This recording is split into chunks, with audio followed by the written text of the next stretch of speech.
Good morning, everyone. Sorry to be getting on a few minutes late. I was just busy watching a Stampin' Up! Video this morning. They're running a session on training for celebration and stuff like that. And so I was just listening to actually one of our demonstrators from France talk about some of her tips and tricks for during celebration to make sure that everybody's getting the maximum benefits that they can out of this great time of year.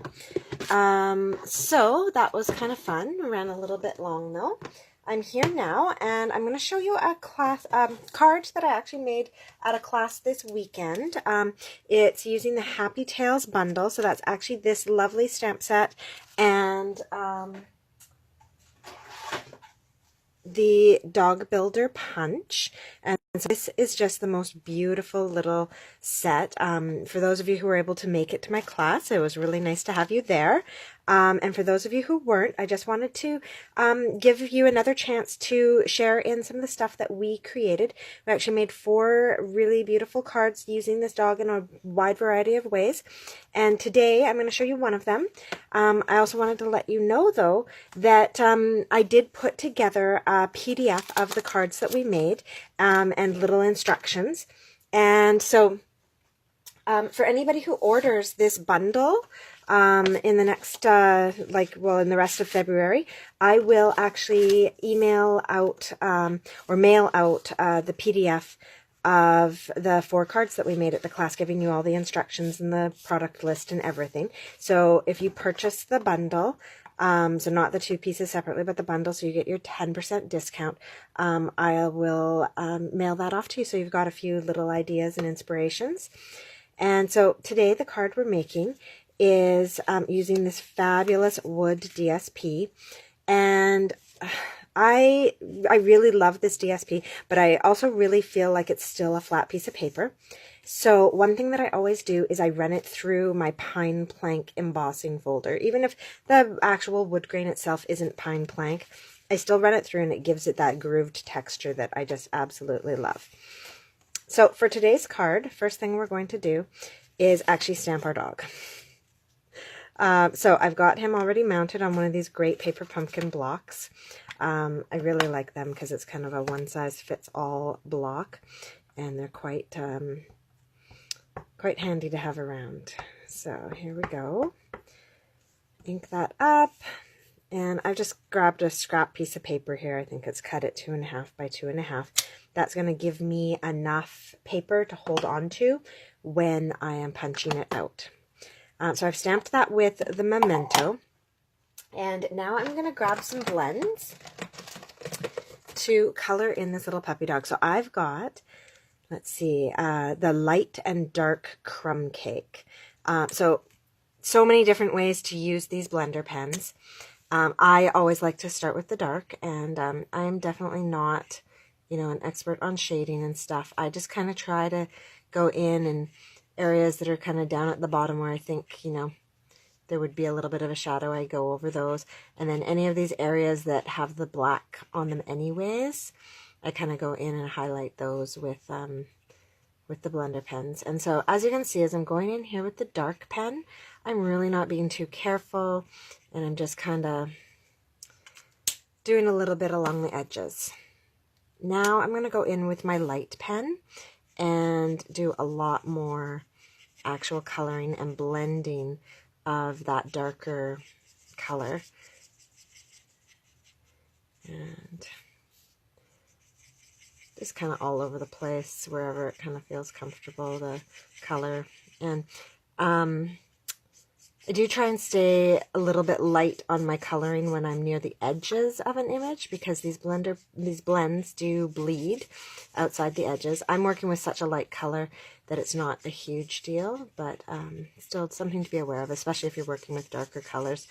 And the more you color with this, the more kind of the alcohol ink you're putting onto the paper, so the more it will bleed. So if you're just doing quick light passes, you're not going to have too much of an issue with bleeding.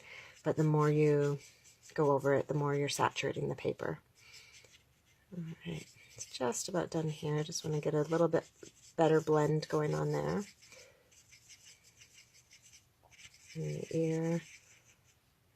And go. So these really are quite forgiving.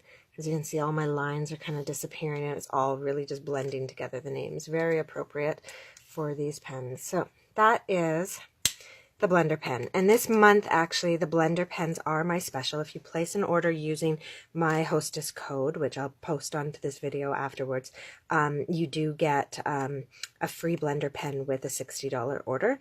So that's kind of nice. They're about I think they're $6 for one, $12 for a combo. And so they're really lovely to work with. All right, so with that done, I'm going to put these back on my shelf. We're going to cut out this little puppy dog, and I'll just show you actually the back. So that is like the bleeding that I was talking about. It does go through the paper.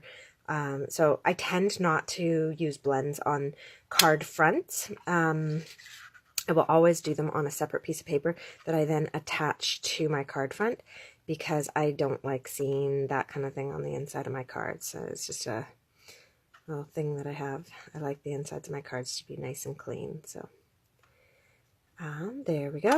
Punch him out. I have a little white heart I can use later. One of the ladies, Lourdes, at the party I had this weekend, she had the most brilliant idea for all of these little cutouts. She saved them. She saved lemons, actually, from a previous party, but she also saved our dogs this time around. And she uses them as masks to put like icing sugar decorations and stuff on cakes.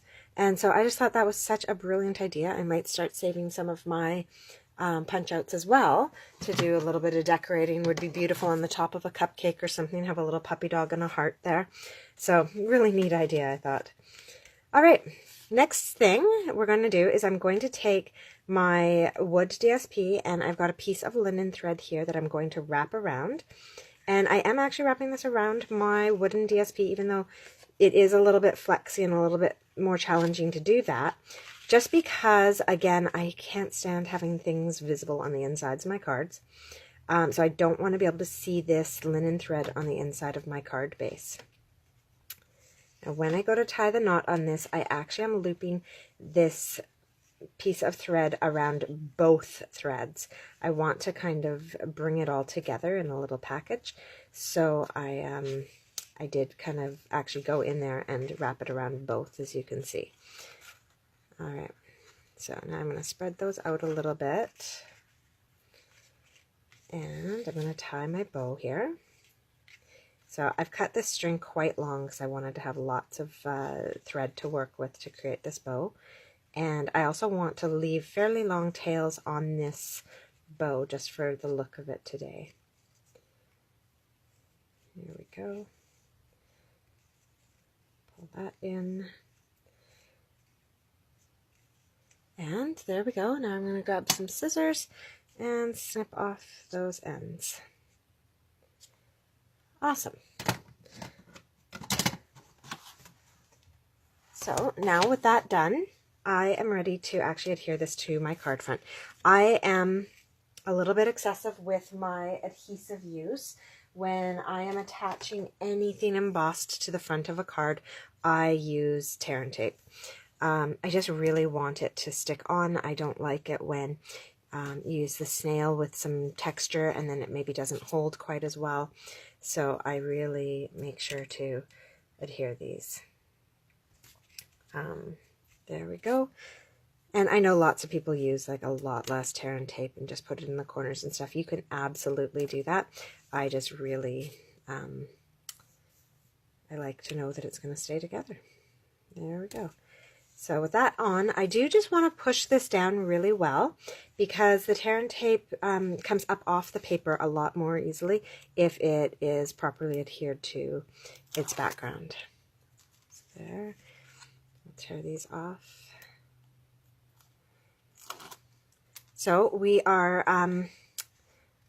well, in my house, I am still waiting for my order. I finally got word that the storms that had held up my pre-order for the new celebration release has finally cleared, and so all of my items are on their way. They are supposed to arrive before closing time today. So you may see me back on this evening with a second video today, just showing some of the new celebration release items. There's some really nice add-ons and options if you're placing a $60 order and are eligible for those celebration items. It's kind of nice that there's so many new things being offered. So do look for me online tonight. If it's not tonight, then it will definitely be tomorrow night. Good morning, Val.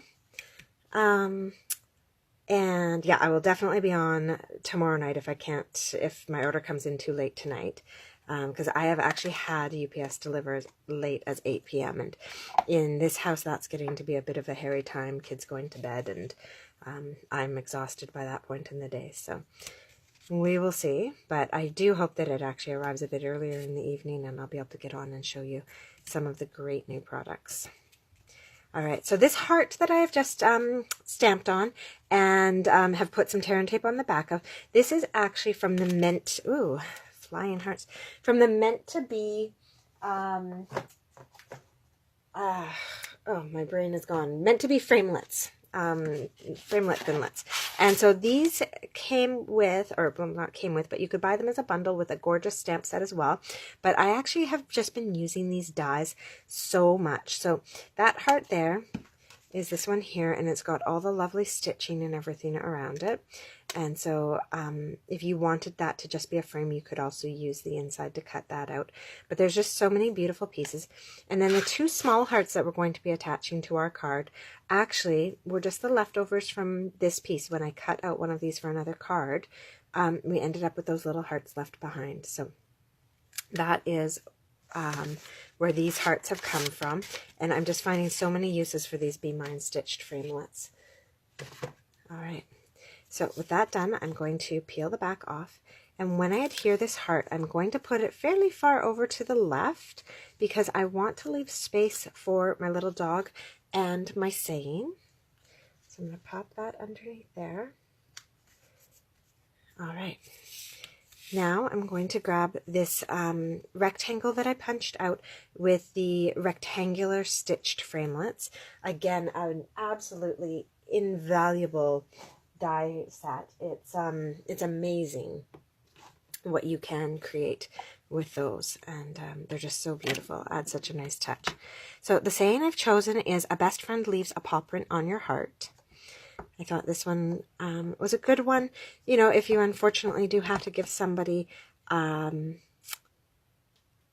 sympathy card for loss of a pet, but it's not too sad. So if you just wanted to send somebody a quick hello and I'm thinking of you, you could also use it for that. So I've just stamped that right on there. And now I'm going to flip this over and put some dimensionals on the back. I believe I have some of those lying around. There we go. So just pop a few of those on the back.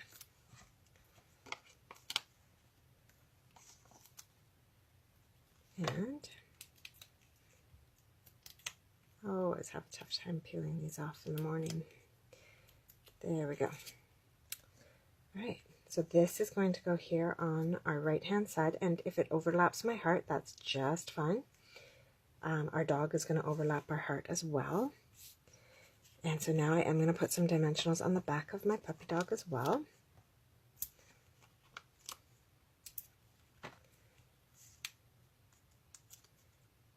And here we go. Tuck him underneath the bow. Now I just want to make sure that his tail, there we go. So his tail doesn't cover up any of our words. Thanks, Valerie. And now the final touch to this card are these little hearts, and I'm going to use some glue dots to adhere those.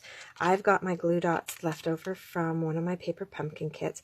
I absolutely love these glue dots that come on the flat sheet as opposed to on the roll. Good morning, Cynthia. And so I'm going to pop that on there.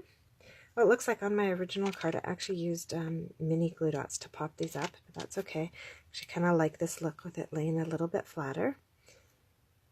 There we go. Last one attached onto there. And now I realized I forgot to give our dog a collar. So I'm going to do what I would never, ever recommend to somebody to do. I am going to stamp on a finished card that has dimensionals behind it. Wish me luck. Definitely would not recommend this stamp before you put your card together. But there we go. That actually works out okay. Small enough stamp. So we've got that little collar on him. And the reason I really wanted that collar is because we're going to add some bling to this card by giving him, you can see on the collar there's two little dots, like a little chain hanging down. We're going to give him a little bit of bling hanging off of his collar. Right there. Awesome. And we have our finished card. So as you can see, really quick and easy to put together. So many things that you can do with this set. I created a little birthday card as well with the balloons, and we have a gorgeous sunset card somewhere with the saying keep calm and wag on. So just really a lot of options with this. So like I said, if you place an order with me before the end of February for this bundle, then I will mail off to you a PDF of the 4 cards that I did at my Happy Tales class, and you'll have just a little bit of inspiration to get you going. So that is my very quick card for today. I hope you enjoyed it, and I will see you either later tonight or tomorrow with my Celebration second release items to show you. So have a great day. Bye, everyone.